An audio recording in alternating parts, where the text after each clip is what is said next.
안녕하세요. 주목사입니다. 매주 목요일 신앙서적 한 권을 추천하고 함께 은혜를 나누는 한 권에 만나 33번째 시간입니다. 오늘 함께 나눌 책은 지용근 외 구인지음 한국교회 트렌드 2023입니다. 본서는 한국교회가 주목해야 될 10가지 트렌드 키워드와 미국 기독교의 흐름을 소개하면서 2023년 한국교회, 특히 코로나 팬데믹 이후 변화될 상황을 예측하고 전망한 책입니다. 전문 리서치 데이터를 토대로 한국교회의 현상을 분석한 목회 데이터 연구소와 미션 NGO 희망친구 기아대책이 공동 기획한 책입니다. 대표 저자인 지용근 대표는 한국갤럽 연구본부장과 주식회사 글로벌 리서치 대표 이사를 역임했으며 한국교회 코로나19 추적조사, 한국교회의 사회적 신뢰도 추적조사, 한국인의 종교의식 및 신앙실태 추적조사 등 주요 교단 및 기독교 단체와 다양한 기독교 관련 조사 연구를 수행해 왔습니다. 목차를 살펴보겠습니다. 1. 플로팅 크리스찬 2. SBNR 3. 하이브리드 처치 4. 몰라큘 라이프 5. 액티브 시니어 6. 쫓아가면 도망가는 세대 MG 온라인 교육 퍼블릭 처치 9. 격차 교회 서바이벌 목회 10. 기후 교회 11. 미국 기독교 트렌드 책 속으로 들어가 보겠습니다. 현재 2030 MG 세대들은 디지털 세대이다. 50대 이상 교회 리더십 그룹은 아날로그 세대다. 젊은 세대들은 이건 온라인이야, 저건 오프라인이야 이런 식으로 구분하지 않는다. 그들은 온라인과 오프라인 간의 전환이 매우 매끄럽다. 그들은 온라인에서 물건을 검색하고 오프라인에서 구매하고 다시 온라인에서 물건을 나눈다. 가정에서의 신앙교육이 중요한데 특히 코로나 이후에 교회에 가지 못한 일이 생기자 집에서의 신앙교육이 절대적으로 중요해졌다. 이는 데이터로도 증명되는데 교회 출석 중고생들에게 개인 신앙생활에 가장 영향을 준 사람이 누구냐 하는 질문에 엄마가 가장 높고 다음으로는 아버지다. 교회 목사나 전도사, 교사는 1, 2위에 없다. 그만큼 교회의 교육도 중요하지만 가정에서의 교육이 중요해졌다는 뜻이다. 저자는 서문에서 시대의 변화를 이야기합니다. 시대의 변화란 시대를 구성하는 사람들의 세대 변화와 맞물려 있고 이 두 가지 변화를 함께 보는 시각이 필요하다라고 말합니다. 시대와 세대를 막론하고 세대를 초월하여 통하는 만병통치약 같은 건 존재하지 않으니 교회는 더 겸손하게 시대의 변화, 세대의 변화를 읽어나가려 노력해야 한다라고 강조합니다. 내 생활 방식에 맞게 예배 시간과 형태를 선택할 수 있고 예배 한 번으로 주일을 마칠 수 있으니 봉사를 하거나 사람들을 만나거나 애써 교회에서 하는 어떤 프로그램에 참석할 필요도 없어졌다. 주일 성수에 대한 무게가 가벼워진 것이다. 이 책에서는 코로나19로 인해 자유로운 신앙 패턴을 가지게 된 사람들을 플로팅 크리스천이라고 명명한다. 공중이나 물에 떠도는 유동적인 이라는 뜻을 가진 형용사이다. 일부 크리스천들 안에 우리 교회라는 의미가 달라지고 있다. 코로나19 이전에 우리 교회란 내가 소속감을 가지고 다니는 교회, 내가 예배드리는 교회, 내가 활동하는 교회라는 의미가 있었지만 코로나19 이후 나타난 부평초형 플로팅 크리스천에게는 그런 소속감을 기대하기 어렵다. 그들은 필요에 따라 교회를 쉽게 바꿀 수 있다. 그저 예배만 드릴 수 있으면 된다. 코로나 팬데믹은 기존의 주일 성수 개념을 무너뜨리고 온라인 예배, 비대면 예배도 예배다라는 인식을 심어주었습니다. 예배와 교회라는 기존 개념이 무너진 자리에서 회복이라는 이름으로 다시 팬데믹 이전으로 돌아갈 수 있다는 환상을 버리라 라고 말합니다. 기독교 신앙과 기독교적 영성을 가지고 있지만 교회에 나가지 않는 사람들을 SBNR이라 부른다. 여기서 종교적인이라는 뜻의 religious는 제도권 교회를 말하고 not religious는 교회를 나가지 않거나 거부하는 것을 말하며 spiritual은 영적인이라는 뜻이지만 기독교적 의미를 넘어서는 현대적 영성을 포함한다. 플로팅 크리스천이나 가나안 성도가 이 현상에 포함되어 있다. 현대는 종교기관을 중심으로 한 제도 종교가 아닌 영성을 추구하는 방향으로 종교 지형이 바뀌고 있다는 것이다. 종교가 사유화되고 있다. 종교기관이 담당하던 것을 개인이 담당하고 있으며 나름의 영성을 다양하게 추구하고 있는 것이다. SBNR 현상이 일어나는 것이다. 힐라스와 우드헤드의 주장이 맞다면 어떤 소속이나 전통적인 종교 의례에 참석하는 인구는 줄 수 있으나 SBNR이 줄지는 않는다.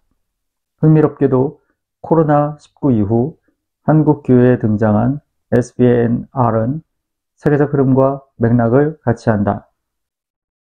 저자는 또 MZ세대라고 하는 2030 그리고 그 이하 10대 자녀들에 대해서도 교회가 전혀 다른 접근법을 가져야 한다라고 말합니다. 그들을 이해하는 눈을 새롭게 해야 된다라고 권면합니다. MZ세대는 디지털 편의성만으로는 채워지지 않는 욕구가 있는데 그것은 바로 실제감에 대한 욕구이다. MZ세대는 태어나자마자 시각적인 자극을 끊임없이 받아왔다. 하지만 이러한 것들은 그들에게 평면적인 경험밖에는 제공해주지 못한다. 실제를 유사하게 따라가기는 했지만 결국 실제는 아닌 것이다. 온라인에 머물던 다음 세대가 오프라인에 와서 실제감을 느낄 수 있도록 실제감 넘치는 신앙 경험을 제공해야 한다. 이는 반드시 온라인이 아닌 오프라인에서만 느낄 수 있는 경험이어야 한다. 성찬에서 함께 떡을 먹고 잔을 마시는 경험, 서로 손을 맞잡고 상대방의 온기를 느끼며 맞이하는 기도의 경험, 악기의 진동과 예배당의 울림을 전해주는 청각적 경험 등 아직은 온라인에서 구현하기 어려운 신앙의 경험을 제공해 주어야 한다. 종교개혁 당시 장로교의 창시자 쯔빙글리와 칼빈은 오르간을 망치로 부수고 성가대를 없애버렸습니다. 지금으로서는 상상할 수 없지만 당시에 그것은 예배 개혁의 상징이었습니다. 전환되는 시대 속에서 옛것에 집착하고 지키려고만 하면 새로운 시대를 읽고 새로운 시대에 적응할 수 없다라고 저자들은 권면합니다.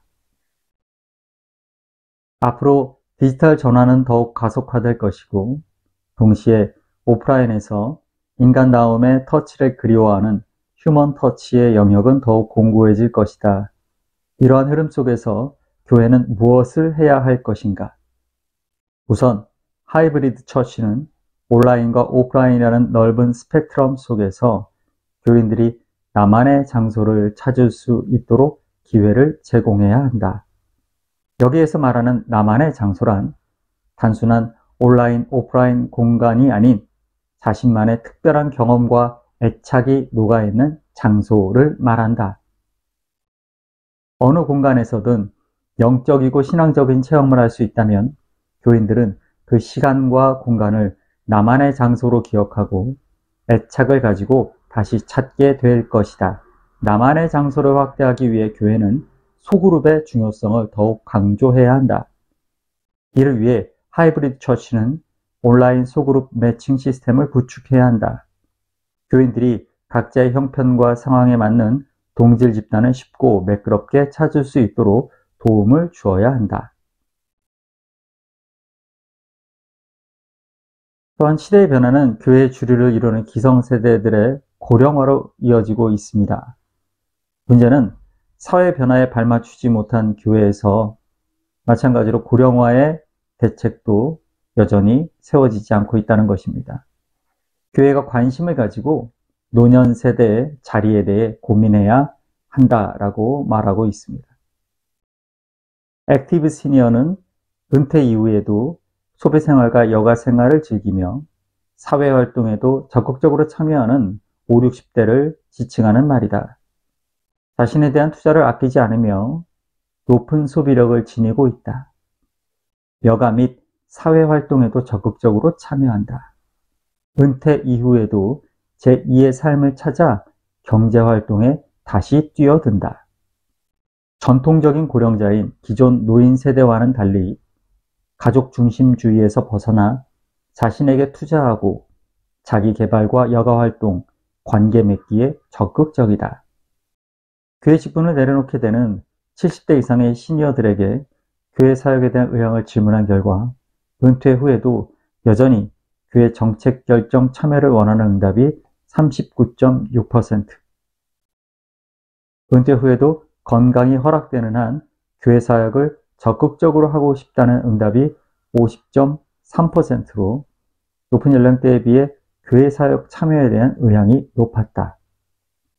7, 80대의 나이지만 평신도 선교사로 봉사할 의향이 있다는 응답이 13.5%로 나타나 교회의 은퇴자들에 대한 시니어 선교에 대한 필요성과 전망을 보여주고 있다. MZ세대가 단기 퇴직하는 이유 3가지 중 하나가 학습 및 개발 기회 부족이라고 한다. MZ세대들의 중요한 특성들 중 하나가 바로 학습 능력이다. 교회는 가르침과 배움의 공동체이다. 무엇보다 하나님의 말씀을 학습하는 환경을 제공해야 한다. 학습 능력이 탁월한 세대가 성경적 세계관을 갖추지 못한 것은 전적으로 교회의 책임이다. 수많은 교육 프로그램들이 있지만 정작 성경을 가르치는 일에 소홀히 했다는 말이다. 교회는 청년들이 성경 공부를 통해 복음을 명확히 경험할 수 있도록 가르쳐야 한다. 말씀을 통해 세상 속에서 그리스도인으로서 살아가는 방법을 가르쳐야 한다. 그리하여 성경적 관점에서 모든 일상의 경험들을 해석하고 이해할 수 있도록 훈련시켜야 한다. 본서에는 교회에 필요한 많은 데이터와 연구가 담겨 있습니다. 작년에 이 책이 나왔을 때 예측했던 부분들이 한 해를 지나며 보니 실제로 많은 부분들이 실제 현상으로 드러나기도 했습니다. 시간이 되신다면 관심을 가지고 읽어보시기를 권하면서 저자의 마지막 권면을 함께 나누며 오늘 한 권에 만나 33번째 시간을 마치겠습니다. 변화의 파도 속에서 살아남는 비결은 본질로 돌아가는 것이다. 교회의 본질은 무엇인가? 새로운 프로그램을 개발해서 사람들의 관심을 끄는 것일까? 전통적인 생각으로는 사람들이 많이 모이는 것을 부흥으로 여긴다. 하지만 성경이 말하는 부흥은 말씀의 회복이다. 교회의 본질은 결국 복음이다. 복음의 핵심은 말씀으로 돌아가는 것이다. 믿음을 회복시키는 것은 새로운 프로그램이 아니다.